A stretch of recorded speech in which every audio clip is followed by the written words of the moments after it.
Flash back. S, ಅಂತೂ Dubai job confirm ಆಯಿತು. ಮನಿ ಅಲ್ಲಿ ಹೋಗಿದೆ 9 to 5 ಜಾಬ್ ಮಾಡಬೇಕಾ? ಅದ್ರ ಬದಲು ಏನಾದರೂ ಒಂದು ಬಿಸ್ನೆಸ್ ಸ್ಟಾರ್ಟ್ ಮಾಡ್ಬೋದಲ್ಲ. ಹೆಂಗೂ ಟ್ಯಾಕ್ಸ್ ಬೇರೆ ಕಟ್ಬೇಕನ್ನೋದಿರಲ್ಲ. ಐಡಿಯಾ. ಕಲರ್ಫುಲ್ ಕುಫಿಯಾ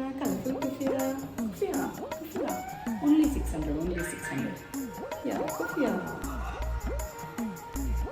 ನೀವು ಕನ್ನಡದವರ? ನಾನು ಕನ್ನಡದವಳೆ. ನಿಮಗೋಸ್ಕರ 1000 ಅಷ್ಟೇ, ಜಾಸ್ತಿ ತಗೊಳ್ಳಲ್ಲ ನಾನು. ತಗೊಳ್ಳಿ, ಆ ಮನೆ ಹಾಕ್ಕೊಡ್ತೀನಿ. ചേട്ടാ നാട്ടിലെവിടെ? ഞാനല്ല, എൻ്റെ ഹസ്ബൻഡ് ആലു കൊച്ചി. 1000 പക്ഷെ ചേട്ടനല്ലേ 900 തന്നാൽ മതി. പിന്നെ ಕುಫಿಯಾ ಕಲರ್. ಒಂದು ಆಸೆ ನಂದು 1000 ಕೋಟಿ ಬೇಕು.